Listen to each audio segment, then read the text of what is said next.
Shalom! Bonjour! Israel and France have had their second rehearsal at Eurovision 2019. Shall we talk about it? Let's do this!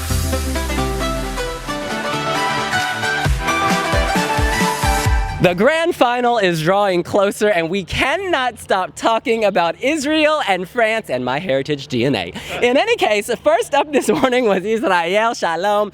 Kobi's visuals are really coming together for me. I love the shards of glass. There is more light today. It is not all black and dark. It is black with pops of color, brightness. That is what you need. It still looks very classy and sophisticated. I love these two blonde women. It's so funny. People keep saying, oh my God, they're blonde people in Israel. I'm like, yes, Rainbow Nation, y'all. Shiri Maimon, you should have known this. In any case, everyone looks great. They all sound great. I think today Kobi was holding back. He seemed much more reserved, and I don't know if he was missing his notes or he was just literally not trying to put it all out there full throttle. Yeah, he just seemed a bit reserved, but I do think he's saving himself for the moment. You do not give it all away at once. Much the same as the first rehearsal, but with more light. This is the first time I've seen it, and what disappoints me is he serves a lot of face in this, and I want to see voice rather than face, because that's what he's known for. He's known for this amazing big voice. I'm getting distracted by the faces. It's very Eurovision 2017. Like, I've seen it before, and I just want the focus to be on his voice, him only, not having these backup singers that are just they're kind of accompanying him. Doesn't work for me. I think when we looked at it, someone said, I think it might have been Suzanne, that they were really getting in the run-throughs for Israel, and that's because the staging is quite simple. But I actually think that works to put his voice centre stage. I love the shot where his backing dancers appear behind him, the whole neo-noir look they have going on. It's very beautiful, it's respectable. Equally, he's on 14th in the grand final, and this is a host nation entry, so the odds are always going to be a little bit stacked against this, but I think he can be proud. He's doing everything he can with the song to do well, and I do think visually it's quite a nice aesthetic.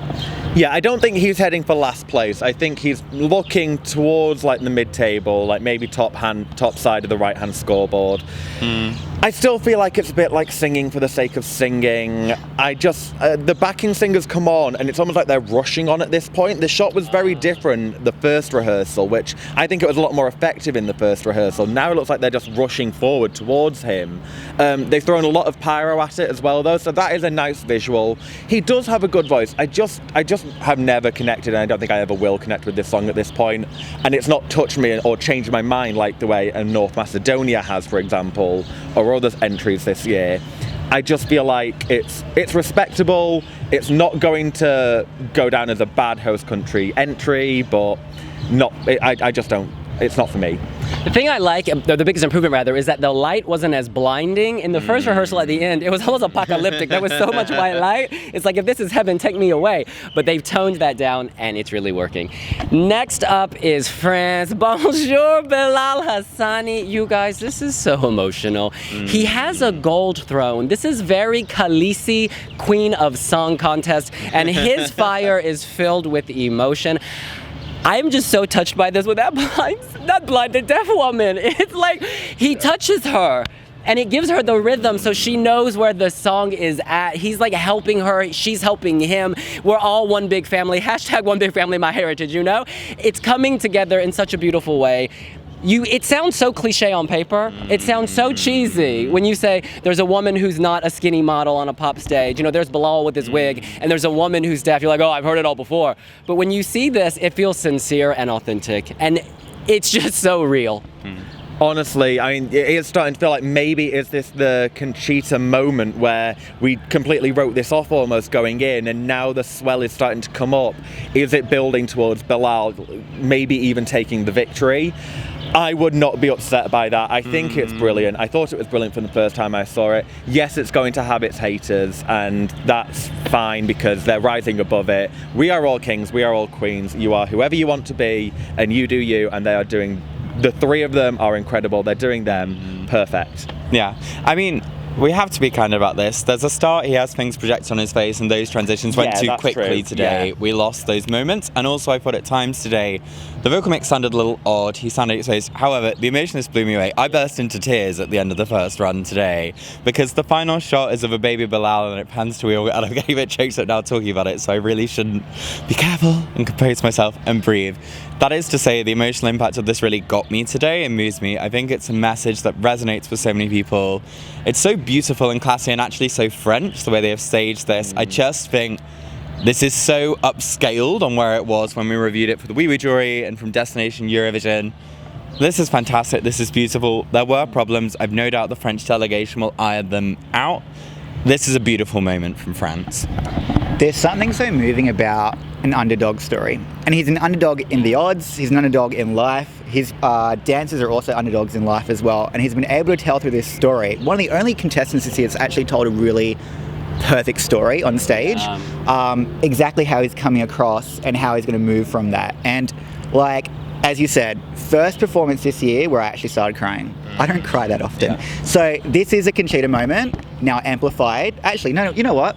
It's not Conchita. It's Bilal Hassani, right? It's no longer Conchita anymore. Screw that. This is Bilal. He ain't Conchita 2.0. He's Bilal 1.0, okay? I've just got to say, sometimes it's the underdog that bites the hardest, okay? And this is Bilal Hassani. Prior to this rehearsal, I was like, the Netherlands is the most emotional performance, and it's still very emotional.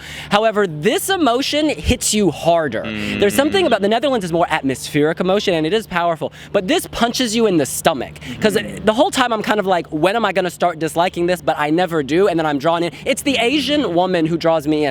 I am also of East Asian descent. Honey, I feel a connection to you. She's signing on the stage behind her, the LED behind her. You understand instantly, and that rhythm that he does. And at the end, they're all hitting each other. They're like a beating heart. They are the, the ventricles of this heart coming together. My heart is going to explode. This is just so fabulous. Chris, this is the Conchita moment, honey. Yes. We are there. With Conchita, it happened after the first semifinal, but now it's happening a few days before the grand final. And this is the one thing, because I'm always going to have that concern in the back of my head where it's like, is it because we know where this song was and now where it's got to that we're reacting to it more? But then I'm like, actually, I'm just making excuses as to why I don't think. I do think that this could win. I genuinely do. It is such a moment. Yes. Yeah.